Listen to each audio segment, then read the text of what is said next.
നോക്കാൻ പോകുന്ന ടെസ്റ്റുകൾ നോൺ പാരാമെട്രിക് ടെസ്റ്റുകളാണ്. അപ്പോൾ ഇതുവരെ നമ്മൾ പഠിച്ച ടെസ്റ്റുകളെല്ലാം പാരാമെട്രിക് ടെസ്റ്റുകളായിരുന്നു. അതായത് പോപ്പുലേഷൻ്റെ പാരാമീറ്റേഴ്സിനെ കുറിച്ചിട്ടായിരുന്നു ഇതുവരെയുള്ള ടെസ്റ്റുകളിലെല്ലാം നമ്മൾ ടെസ്റ്റ് നടത്തിയിട്ടുണ്ടായിരുന്നത്. അതായത് population mean is equal to μ0 ആണോ എന്ന് ടെസ്റ്റ് ചെയ്തിട്ടുണ്ടായിരുന്നു. μ1 ഇസ് ഈക്വൽ ടു μ2 ആണോ എന്ന് ടെസ്റ്റ് ചെയ്തിട്ടുണ്ടായിരുന്നു. ടെസ്റ്റിംഗ് ഓഫ് പോപ്പുലേഷൻ മീൻ നമ്മൾ ചെയ്തു. Testing of equality of population mean നമ്മൾ ചെയ്തു. പിന്നെ അതേമാതിരി ടെസ്റ്റിംഗ് ഓഫ് പോപ്പുലേഷൻ വേരിയൻസ് നമ്മൾ ചെയ്തു. σ1 സ്ക്വയർ σ² ഇസ് ഈക്വൽ ടു σ0² എന്നുള്ളത്, അല്ലെങ്കിൽ h0 σ1 square is equal to σ2². ഇങ്ങനെയുള്ള ടെസ്റ്റുകളാണ് നമ്മൾ ഇതുവരെ നടത്തിയിട്ടുണ്ടായിരുന്നത്. അവരെല്ലാവരും പാരാമെട്രിക് ടെസ്റ്റുകളായിരുന്നു. കാരണം അവരുടെ ഹൈപ്പോത്തസിസുകളിൽ പോപ്പുലേഷൻ്റെ പാരാമീറ്ററുകളെ കുറിച്ചിട്ടാണ് നമ്മൾ ടെസ്റ്റ് ചെയ്തിട്ടുണ്ടായിരുന്നത്. ഇനി നമ്മൾ ടെസ്റ്റ് ചെയ്യാൻ പോകുന്നത് നോൺ പാരാമെട്രിക് ടെസ്റ്റുകളാണ്. ഇപ്പോൾ നോൺ പാരാമെട്രിക് ടെസ്റ്റുകൾ പലതരം ടെസ്റ്റുകളുണ്ട്. പക്ഷെ നമുക്കിവിടെ പഠിക്കേണ്ട ആവശ്യം പിന്നെ chi-square ടെസ്റ്റുകളാണ്. കുറച്ച് chi-square ടെസ്റ്റുകളാണ്. അപ്പോൾ chi-square എന്ന് പറഞ്ഞിട്ടുള്ളൊരു സാധനം എന്താണെന്ന് നമ്മൾ പോപ്പുലേഷൻ വേരിയൻസ് ടെസ്റ്റ് ചെയ്യുമ്പോൾ chi-square എന്ന് പറഞ്ഞിട്ടുള്ളൊരു ടെസ്റ്റ് സ്റ്റാറ്റിസ്റ്റിക്കിന് നമ്മൾ കണ്ടിട്ടുണ്ട്. അതേപോലെ chi-squareൻ്റെ മറ്റൊരു രൂപം വേറൊരു ടെസ്റ്റ് സ്റ്റാറ്റിസ്റ്റിക് ഉപയോഗിച്ച് ചെയ്യാൻ പോകുന്ന നോൺ പാരാമെട്രിക് ടെസ്റ്റുകളാണ് നമ്മളിവിടെ പഠിക്കാൻ പോകുന്നത്. നമ്മൾ പഠിക്കാൻ പോകുന്ന ടെസ്റ്റുകൾ they are chi-square test. chi-square ടെസ്റ്റുകളാണ്. CHI chi-square ടെസ്റ്റുകളാണ് നമ്മൾ ചെയ്യാൻ പോകുന്നത്. നമ്മൾ പഠിക്കാൻ പോകുന്ന നോൺ പാരാമെട്രിക് ടെസ്റ്റുകളെല്ലാം തന്നെ chi-square ടെസ്റ്റുകളാണ്. നമ്മൾ 3 നോൺ പാരാമെട്രിക് ടെസ്റ്റുകളാണ് പഠിക്കാൻ പോകുന്നത്. 3 chi-square ടെസ്റ്റ് സ്റ്റാറ്റിസ്റ്റിക് വരുന്നത്. One is test of goodness of fit എന്നുണ്ട്. Test of goodness of fit ഇതാണ് നമ്മൾ ആദ്യം പഠിക്കാൻ പോകുന്നത്. രണ്ടാമതായിട്ട് test of independence of attributes. Independence of attributes ഇതാണ് നമ്മൾ പഠിക്കാൻ പോകുന്ന രണ്ടാമത്തെ ടെസ്റ്റ്. മൂന്നാമത്തെ test test of homogeneity. Test of homogeneity. ഇങ്ങനെ 3 ടെസ്റ്റുകളാണ് നമ്മൾ ഇവിടെ പഠിക്കാൻ പോകുന്നത്. നോൺ പാരാമെട്രിക് ടെസ്റ്റുകളായിട്ട് പഠിക്കാൻ പോകുന്നത്. അപ്പോൾ ഇവർ നോൺ പാരാമെട്രിക് ടെസ്റ്റുകളാണ്. അതുകൊണ്ട് തന്നെ നമുക്ക് എന്ത് പറയാൻ പറ്റും? ഇവരുടെ ഹൈപ്പോത്തസിസിൽ നൾ ഹൈപ്പോത്തസിസിൽ എന്ത് വരില്ല? പാരാമീറ്റേഴ്സിനെ കുറിച്ചിട്ടുള്ളൊരു പരാമർശം വരില്ല. Therefore they are also called distribution free test. എന്തുകൂടി പറയും അവർ? ഡിസ്ട്രിബ്യൂഷൻ ഫ്രീ ടെസ്റ്റ് എന്നും കൂടി പറയും. They are also called distribution free test. അപ്പോൾ നമ്മൾ ആദ്യം എന്താണ് test of goodness of fit എന്ന് നോക്കാം. ഇന്ന് നോക്കാൻ പോകുന്നത് test of goodness of fit എന്താണ്? Goodness of fit. അപ്പോൾ ഗുഡ്നെസ് ഓഫ് ഫിറ്റ് എന്ന് പറഞ്ഞ ടെസ്റ്റിൽ നമ്മൾ നടത്താൻ പോകുന്നത്, നമ്മൾ പ്രതീക്ഷിക്കുന്ന കുറച്ച് വാല്യൂസ് ഉണ്ട്. എക്സ്പെക്റ്റഡ് വാല്യൂസ് തിയറി അനുസരിച്ചിട്ട് നമ്മൾ എക്സ്പെക്റ്റ് ചെയ്യുന്ന വാല്യൂസ് ഉണ്ട്. പക്ഷെ നമുക്ക് കിട്ടിയ ഡാറ്റയിൽ നമ്മൾ ഒബ്സർവ് ചെയ്ത ചില വാല്യൂസ് ഉണ്ട്. അപ്പോൾ ഇവർ തമ്മിൽ എന്തെങ്കിലും വ്യത്യാസങ്ങളുണ്ടോ അല്ലെങ്കിൽ മാച്ച് ആവുന്നുണ്ടോ എന്നുള്ള കാര്യമാണ് ഇവിടെ ടെസ്റ്റ് ചെയ്യാൻ പോകുന്നത്. അപ്പോൾ ആരൊക്കെ ഉണ്ടാവും ഇവിടെ? ഗുഡ്നെസ് ഓഫ് ഫിറ്റിൽ നമുക്ക് എക്സ്പെക്റ്റഡ് ആയിട്ടുള്ള വാല്യൂസ് ഉണ്ടാവും. എക്സ്പെക്റ്റഡ് വാല്യൂസ് അല്ലെങ്കിൽ നമ്മളവർ എക്സ്പെക്റ്റഡ് ഫ്രീക്വൻസീസ് എന്ന് പറയും. And we have observed frequency. അപ്പോൾ ക്വസ്റ്റ്യനിൽ ഒബ്സർവ്ഡ് ഫ്രീക്വൻസി ആയിരിക്കും തന്നിട്ടുണ്ടാവുമെങ്കിൽ ഡാറ്റയിൽ നിന്ന് നമ്മൾ ഒബ്സർവ് ചെയ്ത വാല്യൂസ്. ഇപ്പോൾ ചിലർ പ്രതീക്ഷിക്കുന്ന മാർക്കുകളുണ്ടാവും. എത്ര മാർക്ക് കിട്ടും? ഇത്ര ഇൻ്റേണൽ മാർക്ക് ഇപ്പോൾ 18 കിട്ടുമായിരിക്കും, 20 മാർക്ക് കിട്ടും എന്നൊക്കെ നമ്മൾ പ്രതീക്ഷിക്കുന്ന മാർക്കുകളുണ്ട്. That is expected values. And നമ്മൾ ചിലപ്പം പക്ഷേ ഒബ്സർവ് വാല്യൂസ് ചിലപ്പോൾ 8 ആയിരിക്കാം, 7 ആയിരിക്കാം, 10 ആയിരിക്കാം, 12 ആയിരിക്കും. അതാണ് എക്സ്പെക്റ്റഡ് വാല്യൂസും ഒബ്സർവ്ഡ് വാല്യൂസും തമ്മിലുള്ള വ്യത്യാസം. അപ്പോൾ നമ്മളിവിടെ കുറച്ച് ഒബ്സർവ്ഡ് വാല്യൂസ് തന്നിട്ടുണ്ടാവും. അവരും നമ്മൾ എക്സ്പെക്റ്റ് ചെയ്യുന്ന വാല്യൂസ് അല്ലെങ്കിൽ എക്സ്പെക്റ്റഡ് ഫ്രീക്വൻസീസും. എക്സ്പെക്റ്റഡ് ഫ്രീക്വൻസി പറഞ്ഞാൽ ചില തിയറി അനുസരിക്കുന്ന ഫ്രീക്വൻസീസ് ആയിരിക്കും. അത് തമ്മിൽ എന്തെങ്കിലും മാച്ച് ഉണ്ടോ എന്നാണ് നമ്മൾ ഗുഡ്നെസ് ഓഫ് ഫിറ്റിൽ ടെസ്റ്റ് ചെയ്യാൻ പോകുന്നത്. അപ്പം നമ്മൾ സാധാരണ ഒരു ടെസ്റ്റ് പ്രൊസീജിയർ എഴുതാൻ പോവുകയാണ്. എപ്പോഴും ഒരു ടെസ്റ്റ് എഴുതുമ്പോൾ H0 H1 എഴുതും. അതാണ് നമ്മുടെ ഫസ്റ്റ് പ്രൊസീജിയർ. അപ്പോൾ here we are going to test H0. നമ്മൾ പറയുന്നത് ഒരു പാരാമീറ്ററിനെ കുറിച്ചിട്ട് ഇവിടെ പറയില്ല. There is goodness of fit between theory and expectation, theory and observation. Goodness of fit between expected values like theoretical values and observed values. Expected and observed values തമ്മിൽ എന്തുണ്ടെന്ന് നമ്മൾ നൾ ഹൈപ്പോത്തസിസ് പറഞ്ഞ ഗുഡ്നെസ് ഓഫ് ഫിറ്റിൻ്റെ match ഉണ്ട് എന്ന് പറഞ്ഞിട്ടാണ് നമ്മൾ test ചെയ്യാൻ പോകുന്നത്. Against H1 there is no goodness of fit. Goodness of fit ഇല്ല എന്ന് പറയുന്നതാണ് എന്ത് നമ്മളുടെ ഓൾട്ടർനേറ്റീവ് ഹൈപ്പോത്തസിസ് ആയിട്ട് പറയുന്നത്. അപ്പോൾ ഇവിടെ ശ്രദ്ധിക്കണം, ഇവിടെ ഒരു പാരാമീറ്ററിനെ കുറിച്ചിട്ടും പറഞ്ഞിട്ടില്ല. ആൻഡ് നമ്മൾ രണ്ടാമത്തെ സ്റ്റെപ്പായിട്ട് നമ്മൾ ആൽഫ ഫിക്സ് ചെയ്യുന്നു. ലെവൽ ഓഫ് സിഗ്നിഫിക്കൻസ് ആൽഫ നമ്മൾ പറഞ്ഞ മാതിരി 0.05% അല്ലെങ്കിൽ 0.01 നമ്മൾ ഫിക്സ് ചെയ്യും. 1%, 0.02 അങ്ങനെയുള്ള ഏതെങ്കിലും ഒരു ആൽഫ, ചെറിയൊരു ആൽഫ നമ്മൾ ഫിക്സ് ചെയ്യുന്നു. അതിനുശേഷം നമ്മൾ ടെസ്റ്റ് സ്റ്റാറ്റിസ്റ്റിക് പറയാൻ പോകും. അപ്പോൾ ടെസ്റ്റ് സ്റ്റാറ്റിസ്റ്റിക് എന്ന് പറഞ്ഞാൽ ഞാൻ പറഞ്ഞിട്ടുണ്ട്, നമ്മൾ ഇതെല്ലാം കൈ സ്ക്വയർ ടെസ്റ്റുകളാണ്. അപ്പോൾ ഒരു ടെസ്റ്റിനെ ഇപ്പോൾ കൈ സ്ക്വയർ ടെസ്റ്റ് എന്നോ ടി ടെസ്റ്റ് എന്നോ സെറ്റ് ടെസ്റ്റ് എന്നോ എല്ലാം പറയുന്നത് അതിലുള്ള ടെസ്റ്റ് സ്റ്റാറ്റിസ്റ്റിക്കിനെ നോക്കിയിട്ടാണ്. അപ്പോൾ നമ്മളിവിടെ ഉപയോഗിക്കാൻ പോകുന്ന ടെസ്റ്റ് സ്റ്റാറ്റിസ്റ്റിക് ഏതായിരിക്കും? കൈ സ്ക്വയർ എന്നുള്ള ടെസ്റ്റ് സ്റ്റാറ്റിസ്റ്റിക് ആയിരിക്കും. അപ്പോൾ ഇവിടെ ഞാൻ എഴുതാൻ പോകുന്ന കൈ സ്ക്വയർ സ്റ്റാറ്റിസ്റ്റിക് ഇതായിരിക്കും. Summation O minus E the whole square divided by E. അല്ലെ ഒ എന്ന് പറഞ്ഞിരിക്കുന്നത് നമുക്ക് ക്വസ്റ്റ്യനിൽ തന്നിരിക്കുന്ന ഒബ്സേർവ്ഡ് വാല്യൂസാണ്. ക്വസ്റ്റ്യനിൽ കുറച്ച് വാല്യൂസ് എന്തെങ്കിലും മാർക്കുകളോ എന്തെങ്കിലും വേറെ എന്തെങ്കിലും വാല്യൂസോ എന്തെങ്കിലും നമുക്ക് തന്നിട്ടുണ്ടാകും. അപ്പോൾ ഇവിടെ ആ ഫ്രീക്വൻസികളെയാണ് ഞാൻ എന്ത് പറയുന്നത്? Observed frequency. ഇപ്പോൾ ക്വസ്റ്റ്യനിൽ 10, 20, 25, 30 അങ്ങനെയുള്ള കുറച്ച് വാല്യൂസ് ആയിരിക്കും തന്നിട്ടുണ്ടാകും. നമ്മൾ എക്സ്പെക്റ്റ് ചെയ്യുന്ന വാല്യൂസ് ഉണ്ട്. അതപ്പോൾ തിയറി ഇന്നത് അനുസരിക്കുന്ന വാല്യൂസ് എന്ന് പറഞ്ഞ ക്വസ്റ്റ്യനിൽ പറഞ്ഞിട്ടുണ്ടാവും. അപ്പോൾ അതിൻ്റെ ബേസിസിൽ നമ്മൾ ഈനെ എക്സ്പെക്റ്റഡ് വാല്യൂസ് നമ്മൾ കാൽക്കുലേറ്റ് ചെയ്തിട്ടുണ്ടാവും. ചിലപ്പോൾ ഇത് 12 ആയിരിക്കാം, ഇത് 18 ആയിരിക്കാം, ഇത് 30 ആയിരിക്കാം, ഇത് 32 ആയിരിക്കും. അപ്പോൾ ഇങ്ങനെയുള്ള വാല്യൂസ് നമുക്ക് ക്വസ്റ്റ്യനിൽ ഒബ്സർവ് ഫ്രീക്വൻസി തന്നിട്ടുണ്ടാവും, O തന്നിട്ടുണ്ടാവും, ഈ നമ്മൾ കണ്ടുപിടിച്ചിട്ട് എഴുതിയിട്ടുണ്ട്. എന്നിട്ട് അവർ തമ്മിലുള്ള വ്യത്യാസം കാണണം. Whole square 10 - 12 the whole square divided by 12. അങ്ങനെയുള്ള എല്ലാ കാൽക്കുലേഷനെയും കൂട്ടി കിട്ടുന്ന ആളായിരിക്കും ഇവിടെ നമ്മൾ ടെസ്റ്റ് സ്റ്റാറ്റിസ്റ്റ്. അപ്പോൾ നമ്മൾ ക്രിട്ടിക്കൽ റീജിയൻ എന്ന് പറയുന്നത് കാൽക്കുലേഷൻ ചെയ്ത് വെച്ചു. ക്രിട്ടിക്കൽ റീജിയനിൽ കൈ square greater than chi not square. കൈ നോട്ട് എന്ന് പറയുന്നത് നമ്മൾ ടേബിൾ നോക്കി കണ്ടുപിടിക്കേണ്ട വാല്യൂ ആണ്. അപ്പോൾ കൈ സ്ക്വയർ ടേബിൾ നോക്കുമ്പോൾ ഇവിടെ ഡിഗ്രീസ് ഓഫ് ഫ്രീഡം എന്ന് പറഞ്ഞുള്ള ഒരാളും കൂടി നോക്കാണ്ട്, അതും ആൽഫയും വെച്ചിട്ടാണ് കൈ സ്ക്വയർ ടേബിൾ നോക്കുക. ഞാൻ കഴിഞ്ഞ ദിവസം പറഞ്ഞിട്ടുണ്ടായിരുന്നു. അപ്പോൾ കൈ സ്ക്വയർ ടേബിൾ നോക്കുമ്പോൾ ഇവിടെ ഡിഗ്രീസ് ഓഫ് ഫ്രീഡം എടുക്കേണ്ടത് ഇവിടെ എത്ര ഒബ്സർവ്ഡ് വാല്യൂസ് ആണോ തന്നിരിക്കുന്നത്, എത്രയാണ്? n വാല്യൂസാണ്. അപ്പോൾ 4 വാല്യൂസാണെന്ന് വെച്ചാൽ 3 എടുക്കും. മെജോറിറ്റി ഓഫ് കേസിൽ n-1 തന്നെ ആയിരിക്കും ഡിഗ്രീസ് ഓഫ് ഫ്രീഡം. അപൂർവം ചില കേസുകളിൽ ഇത് മാറാറുണ്ട് കേട്ടോ. അപ്പം degrees of freedom is n-1. അപ്പോൾ ഇവിടെ ഇത്ര ഒബ്സർവ് ഫ്രീക്വൻസി നമുക്ക് ഈ കേസിലാണ് വെച്ചാൽ എക്സാമ്പിളിൽ 4 ഒബ്സർവ് ഫ്രീക്വൻസി ഉണ്ടെങ്കിൽ അവിടെ എൻ്റെ ഡിഗ്രീസ് ഓഫ് ഫ്രീഡം എന്തായിരിക്കും? 3 ആയിരിക്കും. അപ്പോൾ ഞാൻ കൈ നോട്ട് സ്ക്വയർ ടേബിൾ, കൈ സ്ക്വയറിൻ്റെ ടേബിൾ എൻ്റെ കയ്യിൽ ടേബിൾ ഇല്ലാതെ ഞാൻ കാണിച്ചു തരാത്തത്. നിങ്ങൾ സ്റ്റാറ്റിസ്റ്റിക്കൽ ടേബിൾ തുറന്നു നോക്കുക. കൈ സ്ക്വയർ ടേബിൾ എന്നുള്ള പേജിൽ ഡിഗ്രീസ് ഓഫ് ഫ്രീഡം എന്നുള്ളവിടെ 3ഉം പിന്നെ ആൽഫ 0.05 നോക്കുക ലെവൽ ഓഫ് സിഗ്നിഫിക്കൻസ്. അപ്പോൾ നിങ്ങൾക്കൊരു ടേബിൾ വാല്യൂ കിട്ടും. അതും ഇതും കൂടി കമ്പയർ ചെയ്യുക. ഇഫ് കൈ square is greater than chi not square, critical region എന്ന് പറഞ്ഞാൽ നമുക്കറിയാം, ക്രിട്ടിക്കൽ റീജിയൻ എന്ന് പറഞ്ഞാൽ റിജക്റ്റ് ചെയ്യേണ്ട റീജിയനാണ്. അപ്പോൾ എനിക്ക് കിട്ടിയ കാൽക്കുലേറ്റഡ് വാല്യൂ ഈ ടേബിൾ വാല്യൂവിനെക്കാട്ടും വലിയൊരു വാല്യൂ ആണെച്ചാൽ ഞാൻ എന്ത് ചെയ്യും? I reject the null hypothesis, otherwise accept.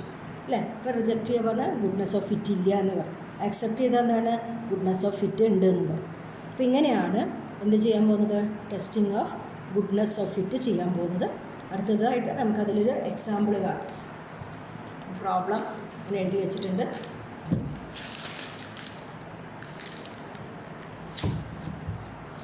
ഇവിടെയുള്ള question A sample analysis of examination results ആണ് തന്നിരിക്കുന്നത്. Of 200 students were made.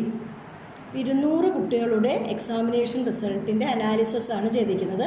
It was found that 46 students had failed, 68 secured third class, 62 second class, and the rest were placed in the first class.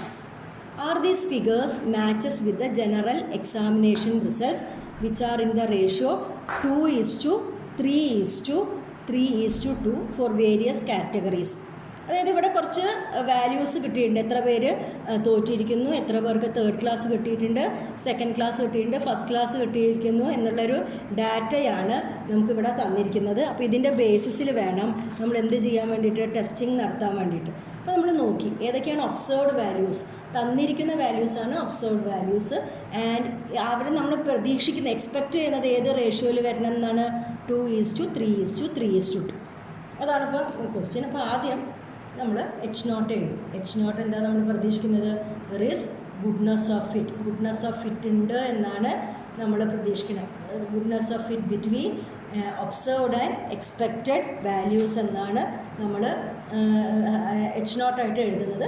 Against H1 there is no goodness of fit എന്നുള്ളതാണ് ഇതിൻ്റെ നേരെ എതിർ. Goodness fit match ഉണ്ട്, match ഇല്ല എന്നാണ് നമ്മൾ alternative ഹൈപ്പോത്തസിസിൽ പറയാൻ പോകുന്നത്. ആൽഫ ഫിക്സ് ചെയ്തു. ആൽഫ ഇസ് ഈക്വൽ ടു, ഞാൻ സാധാരണമാതിരി 0.05 തന്നെയാണ് എടുക്കുന്നത് അല്ലേ. ഇനി നമുക്ക് കൈ സ്ക്വയർ കാൽക്കുലേറ്റ് ചെയ്യണം. അപ്പോൾ ഞാൻ പറഞ്ഞ മാതിരി O minus summation O minus E the whole square by E എന്ന് പറയുന്നതാണ്. അപ്പോൾ ഇവിടെ Oയും ഇയും നമ്മൾ എഴുതണേ. അപ്പോൾ O എന്ന് പറയുന്നത് O is the observed frequencies.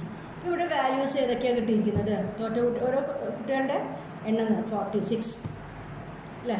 പിന്നെ 68 സ്റ്റുഡൻസാണ് തേർഡ് ക്ലാസ്. അപ്പം അടുത്ത ഒബ്സർവ്ഡ് വാല്യൂ 68. സെക്കൻഡ് ക്ലാസ് കിട്ടിയ കുട്ടികളുടെ എണ്ണം 62 and the rest were placed in the third class. അപ്പോൾ റെസ്റ്റ് എന്ന് പറഞ്ഞാൽ ഇവരെ 3 പേരെയും കൂട്ടി 200 കുട്ടികളാണുള്ളത്. 200 ബാക്കി 24 പേർക്ക് ഫസ്റ്റ് ക്ലാസ്. ഇതാണ് ക്വസ്റ്റ്യനിൽ തന്നിരിക്കുന്ന വാല്യൂസ് അല്ലെങ്കിൽ ഒബ്സർവ്ഡ് ഫ്രീക്വൻസീസ്. ഇനി നമ്മൾ എക്സ്പെക്റ്റ് ചെയ്യുന്നത് എന്തായിരുന്നു, എക്സാമിനേഷൻ റിസൾട്ടുകൾ 2:3:3:2 എന്ന് പറഞ്ഞ റേഷ്യോയിൽ വരണം എന്നാണ് പറഞ്ഞിരിക്കുന്നത്. അപ്പോൾ നമ്മൾ കണ്ടുപിടിക്കേണ്ടത് എക്സ്പെക്റ്റഡ് വാല്യൂസ് ആണ്. അപ്പോൾ എക്സ്പെക്റ്റഡ് വാല്യൂസ് ഈ റേഷ്യോയിൽ വരണം എന്നേ പറഞ്ഞിട്ടുള്ളൂ. അപ്പോൾ ഇങ്ങനെയാണ് ക്വസ്റ്റ്യനിൽ തന്നിട്ടുള്ളെങ്കിൽ നമുക്ക് ടോട്ടൽ എത്ര സ്റ്റുഡൻസ് ഉണ്ട്, 200 സ്റ്റുഡൻസ് ഉണ്ട് അല്ലേ. അപ്പോൾ 200 സ്റ്റുഡൻസ് ഉണ്ടെങ്കിൽ എത്ര പേരാണ് തോറ്റിരിക്കുന്നത്, അതാണ് ഈ 2 എന്ന് പറഞ്ഞ നമ്പർ കൊണ്ട് റെപ്രസെൻറ്റ് ചെയ്യുന്നത്. 3 പറഞ്ഞത് തേർഡ് ക്ലാസ് കിട്ടിയവർ, അടുത്ത 3 സെക്കൻഡ് ക്ലാസ് കിട്ടുന്നവർ, അടുത്ത 2 എന്ന് എഴുതിയിരിക്കുന്നത് ഫസ്റ്റ് ക്ലാസ് കിട്ടുന്നവരാണ്. ഇപ്പോൾ 200 കുട്ടികളാണ് ഉള്ളതെങ്കിൽ ഏത് റേഷ്യോ ആണ് വരുന്നത്, 2 കുട്ടികൾ അതിൽ 2. അപ്പോൾ ഇവിടെ ടോട്ടൽ നോക്കണം, 2 + 3 + 3 + 2 10. അപ്പോൾ 10ൽ 2 ഭാഗത്തിനാണ് എന്ത് കിട്ടുന്നത്, സെക്കൻഡ് ക്ലാസ് കിട്ടുന്നത്. അപ്പോൾ നമ്മൾ അതിൻ്റെ എണ്ണം കാണാൻ വേണ്ടിയിട്ട് ടോട്ടലിൻ്റെ 2ൽ വലിച്ചത് 10ൽ 2 ഭാഗത്തിനാണ് എന്ത് കിട്ടിയിരിക്കുന്നതാണ് ഈ റേഷ്യോ കൊണ്ട് നമ്മൾ റെപ്രസെൻറ്റ് ചെയ്തിരിക്കുന്നത് തോറ്റിരിക്കുന്നത്. അപ്പോൾ ഇതിൻ്റെ എണ്ണം എത്രയാണ്, ദിസ് ഇസ് 40. അപ്പോൾ ഇ ഈസ് 40. സിമിലർലി അടുത്തത് തേർഡ് ക്ലാസ് കിട്ടിയ കുട്ടികളുടെ എണ്ണമാണ്. അപ്പോൾ 200ൽ 10ൽ 3 കുട്ടികൾ, അപ്പോൾ 3/10 that is equal to 60. Again അടുത്തതും 3 വരുന്നത്. 200ൽ 200 × 3/10 വിച്ച് ഈസ് 60. അടുത്തത് 2 അപ്പോൾ എങ്ങനെ എഴുതുക, 200 × 2/10 ദാറ്റ് ഈസ് 40. ഇവിടെ ശ്രദ്ധിക്കണം, ഈ എക്സ്പെക്റ്റഡ് ഫ്രീക്വൻസീസ് നമ്മൾ കാൽക്കുലേറ്റ് ചെയ്തെടുക്കണം. ഈ റേഷ്യോയിലാണ് വരേണ്ടത് എന്ന് തന്നതുകൊണ്ട് നമുക്കറിയാം ഇതിൻ്റെ ടോട്ടൽ ആ റേഷ്യോൻ്റെ നമ്പേഴ്സിനൊക്കെ ആഡ് ചെയ്തിട്ട് ടോട്ടൽ 10 കണ്ടു. ടോട്ടൽ 200 കുട്ടികളാണ്. അപ്പോൾ 200 × 2/10 200 × 3/10 എന്ന് പറഞ്ഞിട്ട് അപ്പോൾ നമ്മൾ ഈ വാല്യൂസ് ഏതൊക്കെയാണ്, 40 60 60 40. നമുക്ക് ഓൺ കിട്ടിയിട്ടുണ്ട്, ഇയും കണ്ടുപിടിച്ചിട്ടുണ്ട്. ഇപ്പോൾ നമ്മൾ കൈ സ്ക്വയർ സ്റ്റാറ്റിസ്റ്റിക് എന്തായിരുന്നു, സമ്മേഷൻ സമ്മ് ചെയ്യണം. ആരെയാണ് സമ്മ് ചെയ്യേണ്ടത്, O minus E the whole square divided by E. ഈ ടേമിൻ്റെ സമ്മാണ് കാണുന്നത്. നമ്മൾ O മൈനസ് ഇ കണ്ടു. O minus E 46 minus 40 46 minus 46. അടുത്ത O 68 മൈനസ് 68 എന്ന് കിട്ടി. അടുത്തത് 62 മൈനസ് 62 24 മൈനസ് 40 മൈനസ് 60. ഇതാണ് നമുക്ക് എന്ത് കിട്ടിയിരിക്കുന്നത്, O മൈനസ് സി. നമുക്ക് വേണ്ടത് O മൈനസ് സി ഹോൾ സ്ക്വയറാണ്. അപ്പോൾ ഞാൻ O minus C whole square കണ്ടു അല്ലേ. അപ്പോൾ 6ൻ്റെ സ്ക്വയർ 36, ഇവിടെ 64 വന്നു. 4 16ൻ്റെ സ്ക്വയർ 256. പക്ഷെ സമ്മ് വേണ്ടത് ഇയർലി അല്ല. O minus E whole square divided by E എന്ന് ചെയ്തിട്ട് അവരുടെ സമ്മാണ് കാണേണ്ടത്. അപ്പോൾ ഞാൻ ഒരു കോളം കൂടി എനിക്ക് എഴുതണം. ഏതാണത്? O minus E whole square divided by E. ഈ ടേമും കൂടി എനിക്ക് എഴുതിയാലേ ഇത് കംപ്ലീറ്റ് ആവുള്ളൂ. ഞാനത് എഴുതാൻ പോവുകയാണ്. O minus E the whole square divided by E. അപ്പം 36 O minus E whole square 36 കണ്ടിട്ടുണ്ട്. 36 ഡിവൈഡഡ് ബൈ ഇ 40 അല്ലേ?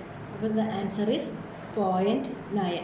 അടുത്തത് 64 divided by 60 which is equal to 1.067. അടുത്തത് മാതിരി 4 ഡിവൈഡഡ് ബൈ 60 വരും. 0.067 വന്നു.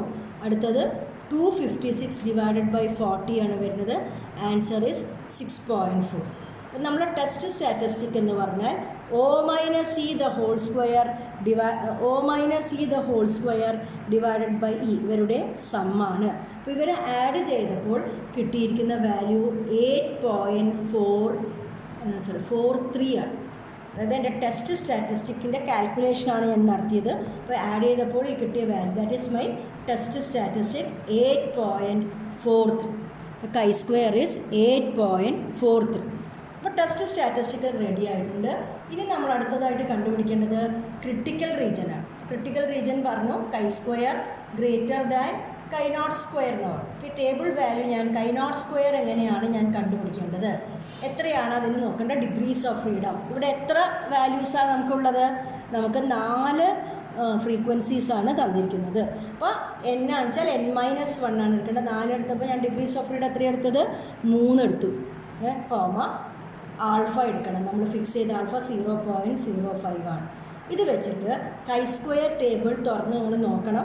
അപ്പോൾ നിങ്ങൾക്ക് കാണാൻ പറ്റും ടേബിൾ വാല്യൂ വിൽ ബി 7.815. കിട്ടിയ ടേബിൾ വാല്യൂ എത്രയാണ്? 7.815. ഞാൻ കാൽക്കുലേറ്റ് ചെയ്ത വാല്യൂ എത്രയാണ്? 8.43 which is greater than table value. അപ്പോൾ ക്രിട്ടിക്കൽ റീജിയൻ്റെ ഉള്ളിലല്ലേ? കൈ സ്ക്വയറിൻ്റെ value is greater than this table value. That means ഇത് എവിടെയാണ് കിടക്കുന്നത്? ക്രിട്ടിക്കൽ റീജിയൻ്റെ ഉള്ളിലാണ്. ക്രിട്ടിക്കൽ റീജിയൻ മീൻസ് നിങ്ങൾക്കറിയാം റിജക്ഷൻ റീജിയനാണ്. അപ്പോൾ എൻ്റെ കൺക്ലൂഷൻ എന്താ? I will reject H0. അതായത് there is goodness of fit എന്ന് പറഞ്ഞുള്ള കാര്യത്തിന് ഞാൻ റിജക്റ്റ് ചെയ്യുന്നു. That means there is no goodness of fit between expected frequencies and observed frequencies. ആ ഒരു റിസൾട്ടാണ് നമ്മളിവിടെ ചെയ്യാൻ പോകുന്നത്. ഇതായിരുന്നു ഗുഡ്നെസ് ഓഫ് ഫിറ്റിലുള്ള ഒരു ക്വസ്റ്റ്യൻ കൂടി ഞാൻ പറഞ്ഞുതരാം. ഇവിടെ test whether the accidents occur uniformly over week days on the basis of following information. ഇവിടെ ഓരോ ആഴ്ചകൾ സൺഡേ മുതൽ സാറ്റർഡേ വരെയുള്ള ആഴ്ചകളാണ് ക്വസ്റ്റ്യനിൽ തന്നിരിക്കുന്നത്. ഓരോ ആഴ്ചയിലും സംഭവിച്ചിരിക്കുന്ന ആക്സിഡൻറ്റുകളുടെ എണ്ണമാണ് തന്നിരിക്കുന്നത്. ദാറ്റ് ഈസ് അവർ ഒബ്സർവ്ഡ് ഫ്രീക്വൻസി. അപ്പം നീ യൂണിഫോംലി ഓവർ ദ വീക്ക് എന്നാണ് പറഞ്ഞത്. അപ്പോൾ എല്ലാ ആഴ്ചകളിലും ഒരേപോലെയാണ് ആക്സിഡൻറ്റ് നടത്തിയിരുന്നുവെങ്കിൽ എത്രയാവണം? അതാണ് നമ്മൾ എക്സ്പെക്റ്റഡ് വാല്യൂ. അപ്പോൾ നമുക്ക് ടെസ്റ്റ് ചെയ്യാൻ തുടങ്ങാം. അപ്പോൾ ആദ്യം നമ്മൾ എന്ത് എഴുതി? H0. There is goodness of fit between expected and observed frequency. H1 is there is no goodness of fit between expected and observed frequency. Alpha fix ചെയ്തു 0.05 തന്നെ, അത് നമ്മൾ കോമൺ ആയിട്ട് ഫിക്സ് ചെയ്തു. ഇനി ഞാൻ ഒബ്സർവ്ഡ് ഫ്രീക്വൻസി എഴുതി. ഒബ്സർവ്ഡ് ഫ്രീക്വൻസി ഏതൊക്കെയാണ്? 11, 13 ആക്സിഡൻറ്റുകളുടെ എണ്ണം, 14, 13, 15, 14, 18. അപ്പോൾ ഇവരെല്ലാവരും കൂടി കൂട്ടുമ്പോൾ 98 കിട്ടും. ടോട്ടൽ ഫ്രീക്വൻസി എത്രയാണ്? 98 ആക്സിഡൻറ്റ്സ് ആണ് ഒരാഴ്ചയിൽ നടന്നിരിക്കുന്നത്. അപ്പോൾ ഇവർ യൂണിഫോമായിട്ട് ഒരേപോലെയാണോ എല്ലാ വീക്ക് ഡേയ്സിലും ഒരേ എണ്ണം ആയിട്ടാണോ എന്ത് നടക്കുന്നത്? ആക്സിഡൻറ്റ് നടക്കുന്നത് എന്നാണ് നമ്മൾ എക്സ്പെക്റ്റ് ചെയ്യുന്നത്. അപ്പോൾ എക്സ്പെക്റ്റഡ് ഫ്രീക്വൻസി എന്ന് പറഞ്ഞാൽ ആകെ 98 ആക്സിഡൻറ്റ്സ് ആണ് ടോട്ടൽ നടന്നിരിക്കുന്നത്. നമുക്ക് എത്ര ഡേയ്സാണുള്ളത്? വീക്കിൽ 7 ഡേയ്സ്. അപ്പോൾ 98 ഡിവൈഡഡ് ബൈ 7 ചെയ്യുമ്പോൾ എത്ര കിട്ടും? 98 ഡിവൈഡഡ് ബൈ 7 എന്ന് ചെയ്താൽ ദാറ്റ് ഈസ് 14. അപ്പോൾ നമ്മൾ എല്ലാ ആഴ്ചകളിലും ഒരേപോലെയാണെന്ന് വെച്ചാൽ എല്ലാ ആഴ്ചകളിലും ഓരോ തിങ്കൾ, ചൊവ്വ, ബുധൻ എല്ലാ ദിവസങ്ങളിലും 14 ആക്സിഡൻറ്റ് വീതങ്ങളും നടക്കുകയാണ് വെച്ചാൽ ഇങ്ങനെ പറയാം യൂണിഫോമായിട്ട് ആക്സിഡൻറ്റുകൾ സംഭവിച്ചിരിക്കുന്നു എന്ന് പറയും. അപ്പോൾ ഇതാണ് എക്സ്പെക്റ്റ് ചെയ്യുന്ന വാല്യൂസ്, എല്ലാം സെയിം ആണ്. 14 14 14 14 എന്ന് പറഞ്ഞിരിക്കുന്നു. ഇതാണ് ഒബ്സർവ് ചെയ്തിരിക്കുന്ന വാല്യൂ അല്ലേ. അപ്പോൾ നമുക്കറിയാം ഇനി നമ്മൾ കൈ സ്ക്വയർ കാണണം. കൈ സ്ക്വയർ കാണണമെങ്കിൽ summation O minus E whole square divided by E. അപ്പോൾ നിങ്ങൾ എല്ലാ കാൽക്കുലേഷനും ചെയ്യണം. O മൈനസ് ഇ കാണണം, O minus E whole square കാണണം, പിന്നെ O minus E whole square divided by E കാണണം. നേരത്തെ ചെയ്ത മാതിരി 11 മൈനസ് 14 എഴുതുക, 13 മൈനസ് 14 എഴുതുക, അവരെ സ്ക്വയർ കാണുക, ആ സ്ക്വയറിനെ 14 14 കൊണ്ട് ഡിവൈഡ് ചെയ്യുക. അപ്പോൾ അങ്ങനെ ചെയ്താലാണ് നമുക്ക് എന്ത് കിട്ടാൻ പോകുന്നത്? നമ്മൾ എന്നിട്ട് അവരെല്ലാം നമ്മൾ ആഡ് ചെയ്തു. Summation O minus E whole square divided by E. അങ്ങനെ ചെയ്തപ്പോൾ ഇവിടെ കിട്ടിയിരിക്കുന്ന വാല്യൂ 2 എന്ന് പറഞ്ഞ വാല്യൂ കിട്ടി. Answer is 2. അപ്പോൾ ഇനി കൈ സ്ക്വയർ ഇത് എഴുതണം. Critical region is chi square greater than chi not square. ഇവർ chi not square is the table value. അപ്പോൾ കൈ നോട്ട് സ്ക്വയർ നോക്കണമെങ്കിൽ നമുക്ക് എത്ര സെറ്റ് ഓഫ് ഒബ്സർവേഷൻസ് അവിടെ ഉണ്ട്? ഒരാഴ്ചത്തേതാണ്. അപ്പോൾ 7 വാല്യൂസാണുള്ളത്. അപ്പോൾ 7 മൈനസ് 1 ഇത്രയും degrees of freedom 6 degree of freedom, comma alpha is 0.05. അപ്പോൾ ടേബിളിൽ നിന്ന് കിട്ടുന്ന വാല്യൂ 12.592 ആണ് ടേബിൾ വാല്യൂ. ടേബിൾ നോക്കിയിട്ട് വേണം ഈ വാല്യൂ കണ്ടുപിടിക്കും. അപ്പോൾ കൈ സ്ക്വയർ ടേബിൾ നോക്കിയപ്പോൾ കിട്ടിയ വാല്യൂ 12.592. നമുക്ക് കിട്ടിയ കൈ സ്ക്വയർ ഏതാണ്? 2 ആണ്. അപ്പോൾ നമ്മളെ കൈ സ്ക്വയർ എനിക്ക് കിട്ടിയ chi square is 2 which is less than chi not square. ഈ കേസിൽ എനിക്ക് അപ്പോൾ ക്രിട്ടിക്കൽ റീജിയൻ്റെ ഉള്ളിൽ വന്നോ? ഇല്ല. Therefore we will accept H not. അപ്പോൾ ഇങ്ങനെയാണ് നമ്മൾ ഈ ക്വസ്റ്റ്യൻ ചെയ്യാൻ പോകുന്നത്. അപ്പോൾ ഇതാണ് ടെസ്റ്റ് ഓഫ് ഗുഡ്നെസ് ഓഫ് ഫിറ്റിലത്തെ ചെയ്തത്. ഇതിൽ നമ്മൾ 2 പ്രോബ്ലം ചെയ്തു. നമുക്ക് അടുത്ത ടെസ്റ്റിലേക്ക് കടക്കാം. That is testing of independence of attributes. അതായത് 2 കാര്യങ്ങൾ, 2 ആട്രിബ്യൂട്ട്സ്, ചിലപ്പോൾ മാരിറ്റൽ സ്റ്റാറ്റസ് ആയിരിക്കും ഒരു ആട്രിബ്യൂട്ട്. അപ്പോൾ അതിനെ നമുക്ക് ഭാഗിക്കാം. മാരിറ്റൽ സ്റ്റാറ്റസിനെ മാരീഡ്, അൺമാരീഡ് എന്ന് പറഞ്ഞിട്ട് 2 ഭാഗങ്ങളാക്കാം. ഒരു ലിറ്ററസി എന്ന് പറഞ്ഞ മറ്റൊരു ആട്രിബ്യൂട്ട്, അതിനെ ഇല്ലിറ്ററേറ്റ് എന്ന് ബാധിക്കും. അപ്പോൾ അങ്ങനെ 2 ആട്രിബ്യൂട്ട്സ് ഇൻഡിപെൻഡൻ്റ് ആണോ, ഒന്ന് മറ്റൊന്നിനെ ഡിപ്പെൻഡ് ചെയ്യുന്നുണ്ടോ, അങ്ങനത്തെ ടെസ്റ്റാണ് നമ്മളിവിടെ നടത്താൻ പോകുന്നത്. അപ്പം അടുത്തത് നമ്മൾ ചെയ്യാൻ പോകുന്നത് testing of independence of attributes. ഇതാണ് നമ്മൾ നടത്താൻ പോകുന്ന അടുത്ത test. Testing independence of attributes. ഇതാണ് അടുത്ത ടെസ്റ്റ്.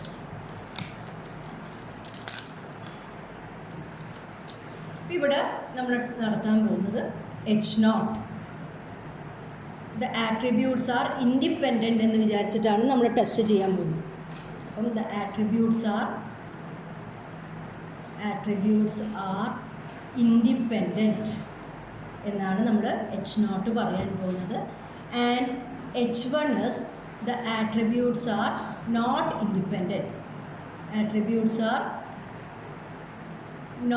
independent. ഇങ്ങനെയാണ് നമ്മൾ ടെസ്റ്റ് നടത്താൻ പോകുന്നത്. ഇവിടെയും ഒബ്സർവ് ഫ്രീക്വൻസി ഉണ്ടാവും. പക്ഷേ ഒബ്സർവ് ഫ്രീക്വൻസി ഒരു ടേബിൾ രൂപത്തിലായിരിക്കും ഇവിടെ തന്നിട്ടുണ്ടാവും. ഓരോ ആട്രിബ്യൂട്ടിനും ഓരോന്നിനും കറസ്പോണ്ടിങ് ആയിട്ട് ഒരു ടേബിളിൻ്റെ രൂപത്തിലായിരിക്കും ഒബ്സർവ് ഫ്രീക്വൻസി തന്നിട്ടുണ്ടാവുക. പിന്നെ എക്സ്പെക്റ്റഡ് ഫ്രീക്വൻസി ഉണ്ടാവും. നമ്മൾ സെക്കൻഡായിട്ട് ആൽഫ ഫിക്സ് ചെയ്തു, ഫിക്സ് ആൽഫ. ഇനി മൂന്നാമതായിട്ട് നമ്മൾ ടെസ്റ്റ് സ്റ്റാറ്റിസ്റ്റിക് എഴുതുന്നു. എല്ലാത്തിനും ഒരേ ടെസ്റ്റ് സ്റ്റാറ്റിസ്റ്റിക് തന്നെയാണ്. O minus E the whole square divided by E. And critical region is chi square greater than chi not square. ഇവിടെ കൈ നോട്ട് സ്ക്വയർ എന്ന് പറഞ്ഞാൽ ഇവിടെ ടേബിൾ രൂപത്തിലായിരിക്കും തന്നിരിക്കുന്നത്. അപ്പോൾ 6 റോസും C കോളംസും ഉള്ള ഒരു ടേബിളാണ് നമ്മൾ എഴുതിയതെങ്കിൽ കൈ നോട്ട് സ്ക്വയർ നമ്മൾ നോക്കേണ്ടത് degrees of freedom R-1 into C-1. അപ്പോൾ ഇപ്പോൾ 3 റോസും 4 കോളംസും ഉള്ള ഒരു ടേബിളാണ് ഞാൻ എഴുതിയതെങ്കിൽ എൻ്റെ ഡിഗ്രി ഓഫ് ഫ്രീഡം എന്തായിരിക്കും? R-1 2 into C-1 3. എൻ്റെ ഡിഗ്രീസ് ഓഫ് ഫ്രീഡം അപ്പോൾ എത്രയായിരിക്കും? 6 ആയിരിക്കും. അങ്ങനെയാണ് ഇവിടെ ഡിഗ്രീസ് ഓഫ് ഫ്രീഡം കാണേണ്ടത്. കോമ 0.05 നോക്കിയാൽ കിട്ടുന്നതാണ് ക്രിട്ടിക്കൽ റീജിയൻ. കാൽക്കുലേറ്റഡ് വാല്യൂവും ടേബിൾ വാല്യൂ നമ്മൾ കമ്പയർ ചെയ്യും. അത് calculated value is greater than table value വന്നാൽ നമ്മൾ H0 റിജക്റ്റ് ചെയ്യും, അല്ലെങ്കിൽ H0 ആക്സെപ്റ്റ് ചെയ്യും. ഇങ്ങനെയാണ് ഇൻഡിപെൻഡൻസ് ഓഫ് ആട്രിബ്യൂട്ട്സ് ചെയ്യേണ്ടത്. അപ്പോൾ ഞാനിവിടെ ഒരു ക്വസ്റ്റ്യൻ എഴുതിയിട്ടുണ്ട്. The following table gives data regarding election to an office. ഒരു ഡാറ്റ തന്നിട്ടുണ്ട്, എലക്ഷൻ്റെ ഒരു ഡാറ്റയാണ്. അതിൽ 2 ആട്രിബ്യൂട്ട്സ് അവിടെ തന്നിരിക്കുന്നത്. Attitudes towards എലക്ഷനാണ്. ഇലക്ഷനോടുള്ള ഒരു കാഴ്ചപ്പാടാണ്. അതായത് ചിലർക്ക് ഫേവറബിൾ, അതിനെ ഫേവറബിൾ എന്നും നോൺ ഫേവറബിൾ എന്നും ആ ഒരു ആട്രിബ്യൂട്ടിനെ 2 എണ്ണമായിട്ട് തിരിച്ചിട്ട് വേണം. അടുത്ത ആട്രിബ്യൂട്ട് എക്കണോമിക് സ്റ്റാറ്റസ് ആണ്. റിച്ച് പുവർ എന്ന് അതിനെ 2 എണ്ണമാക്കി തിരിച്ചിരിക്കുന്നു. അപ്പം അതിനുള്ള ഓരോന്നിലുള്ള വാല്യൂ, ഫേവറബിളും റിച്ചും, ഫേവറബിളും പുവറും, നോൺ ഫേവറബിളും റിച്ചും, നോൺ ഫേവറബിളും പുവറും, ഒരു ടോട്ടലും തന്നിരിക്കുന്നു. ഇതാണ് ഡാറ്റ. അപ്പോൾ ഇവിടെ 2 ആട്രിബ്യൂട്ട്സ് എങ്ങനെ എഴുതിയിരിക്കുന്നത് അല്ലേ. ഇപ്പോൾ ഇൻഡിപെൻഡൻസ് ഓഫ് ആട്രിബ്യൂട്ട്സ് എന്ന് പറഞ്ഞാൽ നമ്മൾ ഈ 2 ആട്രിബ്യൂട്ട്സ് ഇൻഡിപെൻഡൻ്റ് ആണോ എന്നാണ് ചെക്ക് ചെയ്യേണ്ടത്. ഇപ്പോൾ ക്വസ്റ്റ്യൻ എന്താ പറയുന്നത്, is attitude towards election influenced by economic status. ഇതിനെ ഇൻഫ്ലുവൻസ് ചെയ്യുന്നുണ്ടോ, ഇതിന് ഡിപ്പെൻഡൻ്റ് ആണോ എന്നാണ് നമ്മളോട് ചോദിച്ചിരിക്കുന്നത്. അപ്പോൾ നമ്മൾ സാധാരണ എപ്പോഴും എഴുതണ മാതിരി H0 നമ്മൾ എന്ത് എഴുതും, ആട്രിബ്യൂട്ട്സ് ആർ ഇൻഡിപെൻഡൻറ്റ് എന്ന് എഴുതും. ആട്രിബ്യൂട്ട്സ് ആർ ഇൻഡിപെൻഡൻറ്റ് എന്ന് എഴുതും. Against H1 attributes are not independent എന്ന് എഴുതും. അതാണ് നമ്മളുടെ ടേബിളിൽ നമ്മൾ ആദ്യം ടെസ്റ്റിങ്ങിൽ നമ്മൾ ആദ്യം എഴുതുന്ന നൾ ആൻഡ് ഓൾട്ടർനേറ്റീവ് ഹൈപ്പോത്തസിസ്. നമ്മൾ ആൽഫ ഫിക്സ് ചെയ്യുന്നു, 0.05 തന്നെ ഞാൻ സാധാരണ എപ്പോഴും ഫിക്സ് ചെയ്യുന്നത്. അതാണ് ഒരു കോമൺ ആയിട്ടുള്ള ആൽഫ.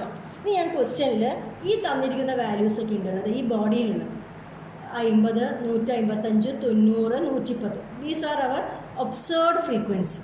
ഇനി ഞാൻ ഓരോന്നിന് കറസ്പോണ്ടിങ് ആയിട്ടുള്ള എക്സ്പെക്റ്റഡ് ഫ്രീക്വൻസി കാണും. അപ്പോൾ 50-ന് നേരെയുള്ള എക്സ്പെക്റ്റഡ് ഫ്രീക്വൻസി വേണം, 155-ന് നേരെയുള്ള എക്സ്പെക്റ്റഡ് ഫ്രീക്വൻസി വേണം, 90-ന് നേരെയുള്ള എക്സ്പെക്റ്റഡ് ഫ്രീക്വൻസി വേണം, 110-ന് നേരെയുള്ള എക്സ്പെക്റ്റഡ് ഫ്രീക്വൻസി വേണം. അപ്പോൾ ഇതൊക്കെ നമ്മൾ കണ്ടുപിടിക്കണം. അപ്പോൾ അതിന് വേണ്ടിയിട്ട് ഇയാളെ ഞാൻ കുറച്ചും കൂടി വൃത്തിയായിട്ട് നല്ല നീറ്റായിട്ട് ഒരു ടേബിളിൻ്റെ രൂപത്തിൽ ഇവിടെ എഴുതി വെച്ചിട്ടുണ്ട്.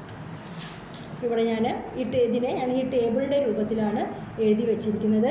ഞാനിതിൽ ഓരോ ടേമിലും ഒബ്സേർവ്ഡ് ഫ്രീക്വൻസീസ് ഇവിടെയുണ്ട് അല്ലേ, ഒബ്സേർവ്ഡ് ഫ്രീക്വൻസി എല്ലാം ഇവിടെയുണ്ട്. അടുത്തായിട്ട് ഓരോന്നിന് കറസ്പോണ്ടിങ് ആയിട്ടുള്ള ഓരോ കള്ളിയുടെ ഉള്ളിൽ തന്നെ അതിന് കറസ്പോണ്ടിങ് ആയിട്ടുള്ള എക്സ്പെക്റ്റഡ് ഫ്രീക്വൻസി ഞാൻ എഴുതാൻ പോകുന്നു. അപ്പോൾ ഞാൻ ഈ സെല്ലിലാണ് നോക്കുന്നത്. ഇത് ഫേവറബിൾ ആണ്, റിച്ച് ആണ്. 50 ആണ് എന്ത്, ഒബ്സേർവ്ഡ് ഫ്രീക്വൻസി. അപ്പോൾ എക്സ്പെക്റ്റഡ് ഫ്രീക്വൻസി കാണണമെങ്കിൽ ഇയാൾ റോ ടോട്ടലുണ്ട്, എത്രയാ 205. ഇയാളെ കോളം ടോട്ടലുണ്ട് 140. അതിൻ്റെ ഹോളായിട്ടുള്ള ഗ്രാൻഡ് ടോട്ടലാണ് 405 എന്ന് പറയുന്നത്. അപ്പോൾ ഇയാളുടെ എക്സ്പെക്റ്റഡ് ഫ്രീക്വൻസി കാണണമെങ്കിൽ ഇയാളെ row total into column total divided by grand total, ഇങ്ങനെ ചെയ്താലാണ് ഇയാളുടെ എക്സ്പെക്റ്റഡ് ഫ്രീക്വൻസി എനിക്ക് കിട്ടുന്നത്. ഇങ്ങനെ ചെയ്യുമ്പോൾ കിട്ടുന്ന വാല്യൂ 71 ആണ്. ഇതാണ് വാല്യൂ അടിക്കുന്നത്, 71 ആണ്. ഇനി അടുത്തത് ഞാൻ 90 നോക്കി. 90-യുടെ നേരെയുള്ള എക്സ്പെക്റ്റഡ് ഫ്രീക്വൻസി കാണണമെങ്കിൽ 90-യുടെ row total 200 into column total 140 divided by grand total 405. അത് ചെയ്യുമ്പോൾ കിട്ടുന്ന വാല്യൂ 69 ആണ്. ഇത് ഫ്രീക്വൻസി ആയതുകൊണ്ട് ഇപ്പോൾ പോയിൻ്റ് വരുന്ന വാല്യൂ കിട്ടിയാലും അതിനെ റൗണ്ട് ചെയ്തിട്ട് വേണം എഴുതാൻ കേട്ടോ. അപ്പോൾ എനിക്ക് ചിലപ്പോൾ കിട്ടിയിരിക്കുന്നത് ഇപ്പോൾ 71.3 ആണെച്ചാൽ ഞാൻ 71 എടുക്കും. ഇനി 70.6 ഒക്കെ ആണെച്ചാൽ ഞാൻ 71 എടുക്കണം. റൗണ്ട് ചെയ്തിട്ട് ഫ്രീക്വൻസിയാണ്, അപ്പോൾ റൗണ്ട് ചെയ്തിട്ടുള്ള വാല്യൂസ് എഴുതണം. അപ്പോൾ ഇനി നിങ്ങൾക്ക് മനസ്സിലായല്ലോ, 155-ന് നേരെയുള്ള എക്സ്പെക്റ്റഡ് ഫ്രീക്വൻസി എങ്ങനെ എഴുതുന്നു, അതിൻ്റെ റോ ടോട്ടൽ